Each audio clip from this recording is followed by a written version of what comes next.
राम मंदिर में दान चोरी को लेकर हम हर नई जानकारी और सही जानकारी आप तक लगातार पहुंचा रहे हैं और आगे भी दिखाते रहेंगे। हम चाहते हैं जो लोग भी दोषी हैं उन्हें कड़ी सजा मिले। अब हम एक ऐसे पुलिस थाने का धार्मिक विश्लेषण करेंगे जहां 36 साल बाद हिंदू थानेदार आया है।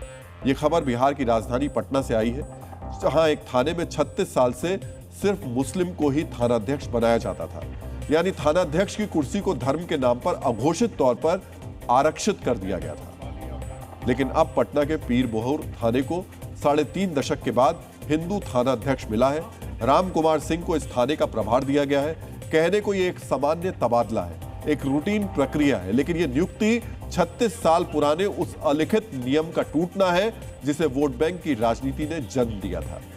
यह सिलसिला शुरू कैसे हुआ आपको ये आगे बताएंगे, लेकिन उससे पहले आपको इस थाने से हमारी ये ग्राउंड रिपोर्ट देखनी चाहिए।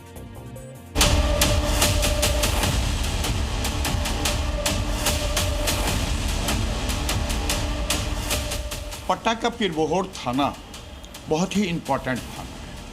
इसमें सब्जी बाग से लेकर के पटना के तमाम जो बड़े इंस्टीट्यूट हैं वो सारे आते हैं। PMCH, Patna college, Patna university, और यहाँ का सक्सेशन बोर्ड आपको दिखाना चाहता हूँ।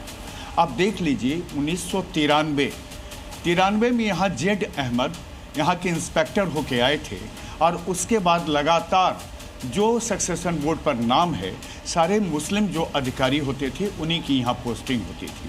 पहली बार है जो राजकुमार सिंह यहाँ पर ज्वाइन किए हैं, कल ही ज्वाइन किए हैं।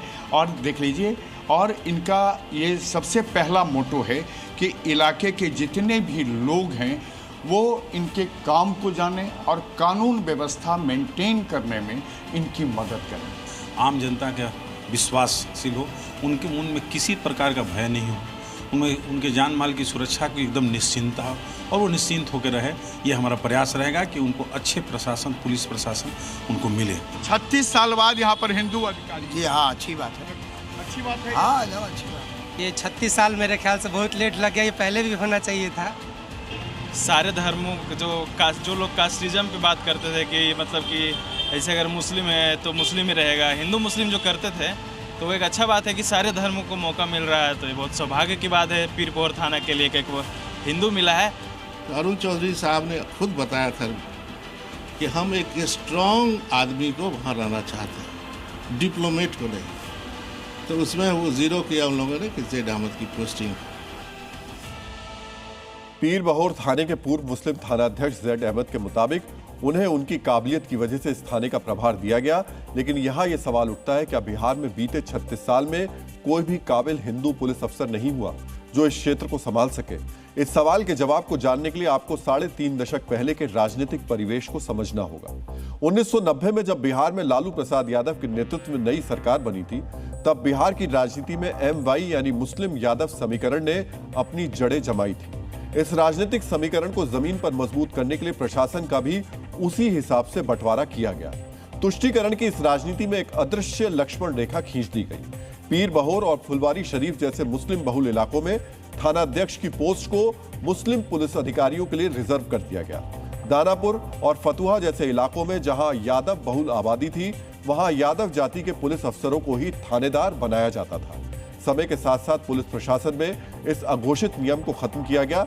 लेकिन 3.5 दशक बाद पीर बहोर थाने में हिंदू SHO की एंट्री होते ही यह व्यवस्था पूरी तरीके से समाप्त हो गई है। यह फैसला बताता है कि पुलिस अधिकारी की पहचान उसके जाति या धर्म से नहीं होती, बल्कि उसकी पहचान सिर्फ और सिर्फ उसकी खाकी वर्दी और कानून के लिए उठाई गई कसम से होती है। लेकिन बिहार में यही वर्दी आज एक बार फिर सवालों के घेरे में है और बड़ी बात यह है कि जिस मुहिम की हमने शुरुआत की थी वो सफल होती दिखाई दे रही है। डीएनए मित्रों, आपको याद होगा हमने बिहार में भरत तिवारी के कथित एनकाउंटर पर सवाल उठाए थे। हमने मांग की थी कि सरेंडर के बाद भी भरत तिवारी का एनकाउंटर करने वाले पुलिसकर्मियों को सजा मिलनी चाहिए। सिर्फ निलंबन से काम नहीं चलेगा। जब तमाम न्यूज चैनल्स इस गंभीर विषय को उठाने की हिम्मत नहीं जुटा पा रहे थे, राजनीतिक दलों की जुबान नहीं खुल रही थी, तब हमने इसे डीएनए में दिखाया, अभियान बनाया और अब इसका असर हुआ है। मित्रों, आज की नई जानकारी यह है कि आरोपी पुलिस वालों पर हत्या का मामला दर्ज कर लिया गया है। भरत तिवारी की मां के आवेदन पर एफआईआर दर्ज की गई है। जगदीशपुर एसडीपीओ राजेश शर्मा, शाहपुर थानाध्यक्ष राजेश मालाकार समेत एनकाउंटर में शामिल अन्य पुलिसकर्मियों के खिलाफ हत्या का मामला दर्ज कर लिया गया है। डीएनए मित्रों, अभी सिर्फ मामला दर्ज हुआ है, न्याय मिलना अभी बाकी है।